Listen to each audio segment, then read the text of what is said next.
ভাৰত চৰকাৰৰ অসম চৰকাৰৰ যিমানেই বাধাবিঘিনি নহওক কিয় অসমৰ ৰাইজে অসমৰ ৭০টা জাতীয় জনগোষ্ঠী সংগঠনে সকলোবোৰ বাধা সকলোবোৰ বিঘিনি সকলোবোৰ চৰকাৰে ষড়যন্ত্ৰ উফৰাই আজি ২৭ জানুৱাৰী তাৰিখে মানে অসম চৰকাৰৰ দিল্লীত থকা অসম ভৱনৰ সন্মুখত কলা পতাকা উত্তোলনৰ জৰিয়তে প্ৰতিবাদ সাব্যস্ত কৰা হ'ল। যিকোনো মূল্যৰ বিনিময়ত নাগৰিকত্ব সংশোধনী বিধেয়ক ২০১৬ বাতিল যে কৰিবই লাগিব সেই কথাটো অসমৰ ৰাইজে বাৰম্বাৰ কৰি অহাৰ পিছতো ভাৰত চৰকাৰে গুৰুত্ব নিদিয়াৰ পৰিণতিত আজি আমি দিল্লীত আহি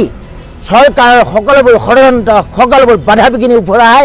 ৭০টা জাতীয় জনগোষ্ঠী সংগঠনৰ প্ৰতিনিধিয়ে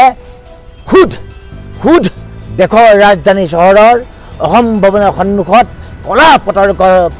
পতাকা প্ৰদৰ্শনৰ জৰিয়তে আমি প্ৰতিবাদ সাব্যস্ত কৰিলোঁ। সৰ্বত্ৰ অসমত কলা পতাকা কৰাৰ সমান্তৰালভাৱে আজি নতুন দিল্লী অসম ভৱনৰ সন্মুখতো ৭০টা জাতীয় জনগোষ্ঠী সংগঠনৰ তৰফৰ পৰা কলা পতাকা প্ৰদৰ্শন কৰা হৈছে আৰু নাগৰিকত্ব সংশোধনী বিধেয়কৰ বিৰুদ্ধে ঘোৰ প্ৰতিবাদ সাব্যস্ত কৰা হৈছে।